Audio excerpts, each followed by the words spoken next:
હવે આપણે ત્રીજા નંબરની ઘટના પૂરક ઘટના વિશે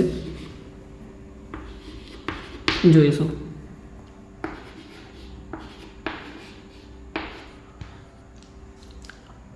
એના માટે આપણે એક એક્ઝામ્પલ લઈએ છીએ, સિક્કો.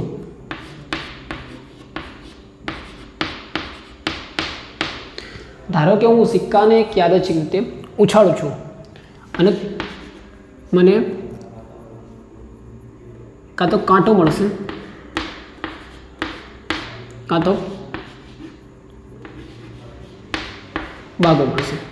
એટલે કે કાંટો મળવાની સંભાવના શું છે તો કે 1 છે, બરાબર, અને બાગો મળવાની પણ સંભાવના 1 છે. અને ટોટલ કુલ પરિણામો કેટલા મળશે તો કે કુલ 2 પરિણામો મળશે. હવે હું સિક્કાને યાદચ્છિક રીતે ઉછાળું છું અને મને કાંટો મળે, સિક્કાને ઉછાળું અને મને કાંટો મળે તેની સંભાવના હું ધારું કે P of E is equal to કાંટો મળે, બરાબર, તેની સંભાવના બરાબર કુલ પરિણામો છેદમાં શું છે કે કુલ પરિણામો અને કાંટો મળે એટલે કે ફેવરેબલ આઉટકમ શું છે તો કે કાંટો મળે તેની સંભાવના તો કે 1/2 છે. એટલે કે કાંટો મળવાની સંભાવના શું છે કે 1/2 છે. ઓકે, હવે આ શું છે કે કાંટો મળે તેની સંભાવના.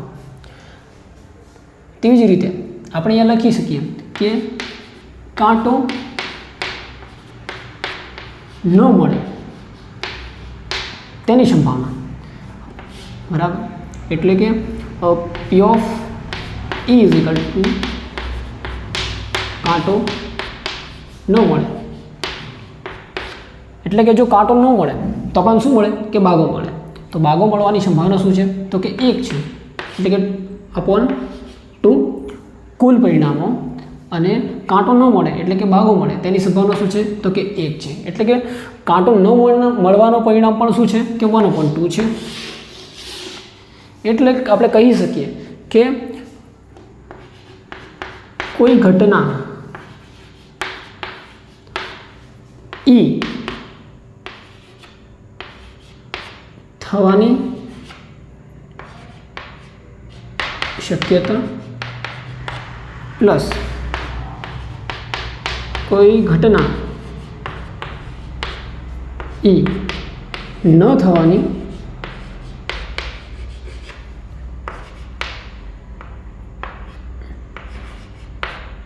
શક્યતાનો સરવાળો છે. કોઈ ઘટના E થવાની શક્યતા અને કોઈ ઘટના E ન થવાની શક્યતાનો સરવાળો હંમેશા 1 હોય છે.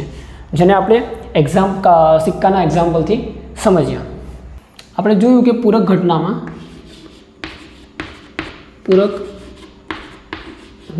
હવે પૂરક ઘટનામાં જોયું કે આપણે સિક્કાના એક્ઝામ્પલમાં જોયું કે કોઈ ઘટના E થાય અને કોઈ ઘટના E ન થાય, બહાર છે તેને શું કહેવાય છે નોટ કહેવાય છે.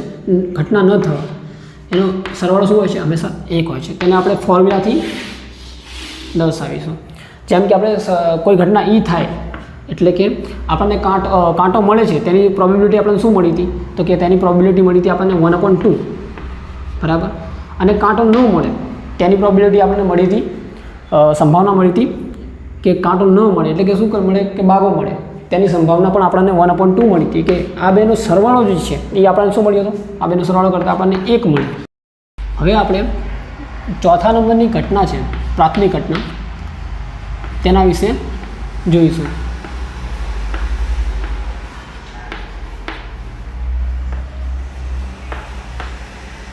જેને આપણે મૂળભૂત ઘટના પણ કહીએ છીએ.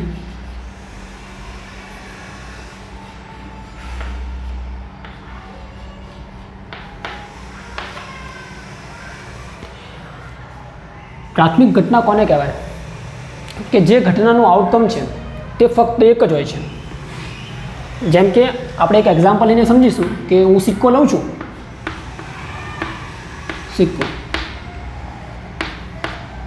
હવે હું સિક્કાને ઉછાળું તો સિક્કા પર મને ફક્ત એક જ આઉટકમ મળશે કે એક જ પરિણામ મળશે.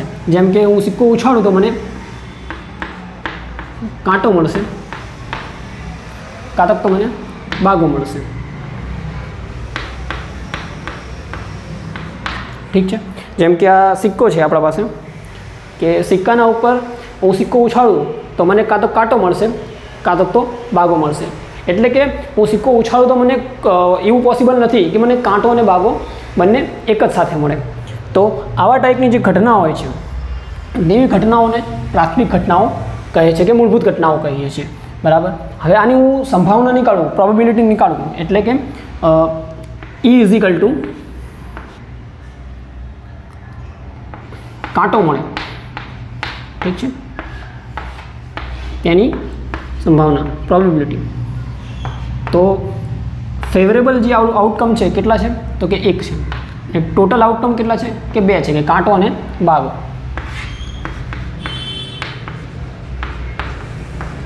જો મને સિક્કાના ઉપર બાગો મળે તેવી સંભાવના. ઠીક છે, તો બાગો મળે તેની સંભાવના, બરાબર. ફેવરેબલ આઉટકમ છે કે બાગો મળે તો 1 જ છે, અને ટોટલ આઉટકમ છે તે 2 છે. એટલે કે સિક્કાના ઉપર બાગો મળે તેની સંભાવના પણ 1/2 છે, એટલે 50% ચાન્સીસ છે.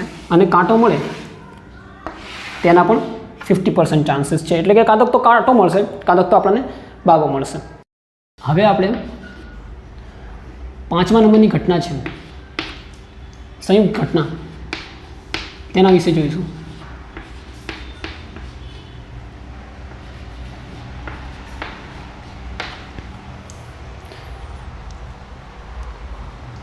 સંયુક્ત ઘટના.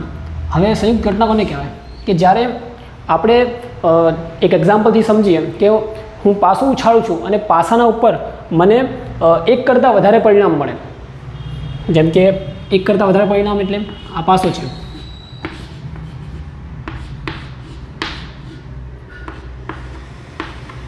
ઠીક છે, તેના પર 1, 2, 3, 4, 5 અને 6, એટલે મને 1 થી 6 નંબર મળી શકે.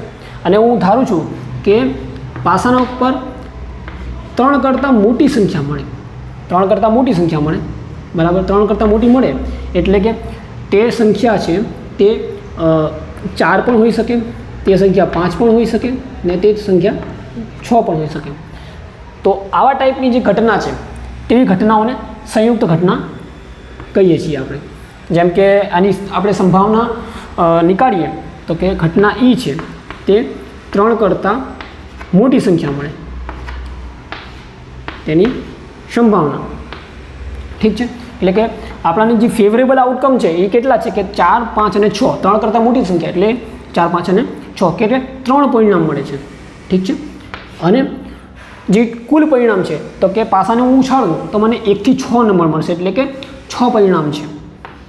ઓકે, એટલે 3 × 1,